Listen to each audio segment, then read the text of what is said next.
সুপ্রিয় মাছ চাষি এবং সংশ্লিষ্ট খামারি ভাইরা আসসালামু আলাইকুম। আশা করি সকলেই ভালো এবং সুস্থ আছেন। আজকে ভিডিওতে যে মাছগুলো লক্ষ্য করছেন এগুলো হচ্ছে জাপানি কার্পু বা হাঙ্গারি মাছের রেনু পোনা। তো অনেকেই জানতে চেয়েছেন মাছের রেনু এবং কি রেনু বিষয়ক প্রতিবেদন বা রেনু কীভাবে চাষ করতে হয় এই সংক্রান্ত বিষয় নিয়ে। তো আজকে সকলের অনুরোধ ক্রমেই এই ভিডিওটি বানানো হয়েছে। অনেক চাষি ভাইরাই রেনু এবং পোনা এই দুইটির মধ্যে ভিন্নতা বা পার্থক্য বুঝেন না। রেনু এবং কি পোনা এই দুটি মূলত ভিন্ন দুটি বিষয়। রেনু এবং পোনা কখনো এক হতে পারে না।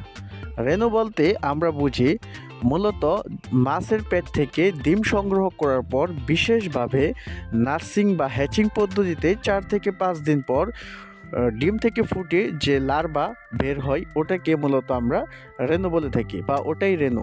মাছের ডিম থেকে ফুটার পর 4 থেকে 5 দিন বয়সী যে জীবিত একটি লার্ভা বের হয় সেটিকে আমরা রেনু বলি। এটি কেজিতে বা 1 কেজিতে 2 থেকে 3 লক্ষ পিস চারা হতে পারে। অপরদিকে পোনাটি হচ্ছে রেনু থেকে 15 থেকে 20 দিন বয়সী পুকুরে ছাড়ার পর ধানি বা ধান উপযোগী যে সাইজের একটি আকার আকৃতি আসে মাছের ওটাকে আমরা পোনা বুঝি। তাই পোনা এবং রেনু কোনো সময় এক হতে পারে না। এটি দুটি আলাদা আলাদা ভিন্ন একটি বিষয়। রেনু পুকুরে চাষের জন্য বিশেষভাবে পুকুরটা প্রস্তুত করতে হয়। পুকুরে একদম বৃষ প্রয়োগের মাধ্যমে বা সেচ দিয়ে রাক্ষসে সকল প্রকার মাছ অপসারণ করার পর স্পেশালভাবে চুন এবং কি জীবাণুনাশক দিয়ে আপনাকে অবশ্যই পুকুরটি প্রস্তুত করে নিতে হবে এবং পুকুর প্রস্তুতে 2 থেকে 3 দিন পর আপনাকে রেনু পুকুরে ছাড়তে হবে এবং বিশেষভাবে যত্ন নিতে হবে। রেনু ছাড়া 3 থেকে 4 দিন অবশ্যই আপনারা ডিমের কুসুম বা স্পেশাল রেনুর খাবার খাওয়ালে ভালো মানের প্রোটিন সম্পন্ন খাদ্য খাওয়ালে সেটা পোনায় পরিণত হয়। ঠিক আছে, আপনি যদি পুকুর বা ঘেরে একজন রেনু চাষি হয়ে থাকেন তাহলে অবশ্যই আপনাকে একজন অভিজ্ঞ সম্পন্ন ব্যক্তি হতে হবে।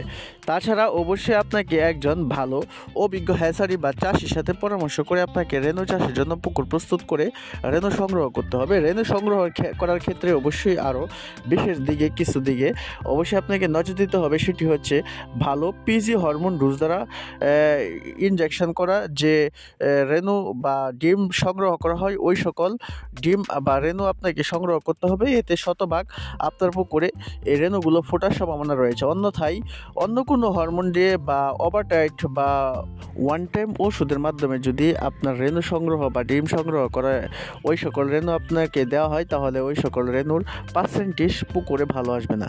তাই অবশ্যই রেনু চাষের ক্ষেত্রে আপনাকে বেশ কিছু গুরুত্বপূর্ণ বিষয় আপনাকে অবশ্যই মেনে চলতে হবে বা লক্ষ্য রাখতে হবে। সবচেয়ে বেশি ভালো হয় ভালো কোনো পরিচিত হ্যাচারি থেকে আপনারা রেনু সংগ্রহ করবেন। ইচ্ছে করলে আমাদের কাছ থেকেও আপনারা রেনু সংগ্রহ করতে পারেন পুকুর বা ঘেরে চাষের জন্য। এই ভিডিও স্ক্রিনে নাম্বার রয়েছে, সেই নাম্বারে কল করে হোম ডেলিভারির মাধ্যমে বাংলাদেশের 64 জেলা থেকে আপনারা রেনু পোনা, ধানি চারা পোনা এবং বিভিন্ন সাইজের ভালো মানের পোনা সংগ্রহ করতে পারবেন। তো সকলে ভালো থাকুন, সুস্থ থাকুন। দেখা হবে বা কথা হবে আগামী যে কোনো একটি তথ্যমূলক ভিডিওতে। সে পর্যন্ত সকলে ভালো থাকুন, সুস্থ থাকুন। খোদা হাফেজ।